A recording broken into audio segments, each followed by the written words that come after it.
Often hear the not so good things happening on social media, but one woman right here in Columbia is showing us how you can use social media to highlight the good moments in your life. Heather Heuman with Sweet Tea Social Marketing joins us now to explain. Good morning to you. Hi, how are you? I'm ecstatic about this because this is all surrounding one little tool we can use, Facebook Live. Tell us how that can help our lives. Well, Facebook Live is a live broadcast. So the great way, if you are like me, your phone is always full and you don't have space to take video. I always have that issue. And so it's Facebook Live. It's right within the Facebook app. So there's nothing extra that you have to download onto your phone, but you literally can capture moments, conversations, interviews, spotlights, moments that are going to be live to anyone on Facebook that already follows you and connects you. And actually, once the broadcast ends, it just remains on your Facebook page. Yeah, definitely. And that's a great, cool tool about that. And if you need a step-by-step process of how to use Facebook Live,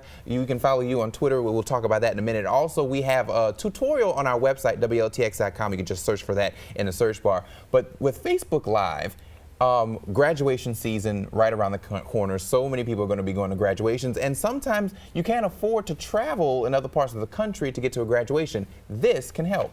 Absolutely. My niece is graduating, Samantha, in North Carolina in a few weeks, and I was all planning to go. However, just due to travel plans, we had a conflict. So I realized, oh, Facebook Live, I can get my nephews and my sister on board and help us be able to get this broadcast onto Facebook. So I had a couple tips that I thought I could share for people who wanted to actually be able to use this to be able to still see those special moments for graduation. Yeah, and that's the point. And one of them is don't show the whole thing. Oh yes, you don't. Well, first of all, Facebook Lives can only be 90 minutes in length, but you want to think the ideal time frame for a Facebook Live is between 2 and 20 minutes. And this is according to Facebook saying for really great engagement, for the people who follow you already to get quickly notified that you're on Facebook, between 2 and 20 minutes is that sweet spot for the length of your Facebook live broadcast. And also holding people's attention, because after a certain period of time, people just check out.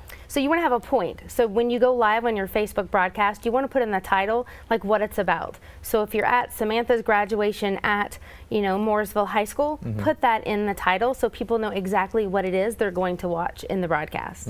And also, we're running out of time here, but one thing, when you start your Facebook Live, if you're doing it on your phone, you want to start on a still object and not your face, because once that broadcast is put on your page, you'll have that weird face look. Yes, and you can do that, and you want to check with the event or the organizer of where you're going to be broadcasting to make sure that it's okay for you to be broadcasting. Yeah, that's always key. But Richland 2, for example, said they welcome families, they welcome people to do Facebook Live just to be respectful to the people around you and not to disrupt the ceremony. All right, perfect. Thank you so much for those ideas. And you can find me on Twitter to find how to follow her on Twitter, and we'll be right back.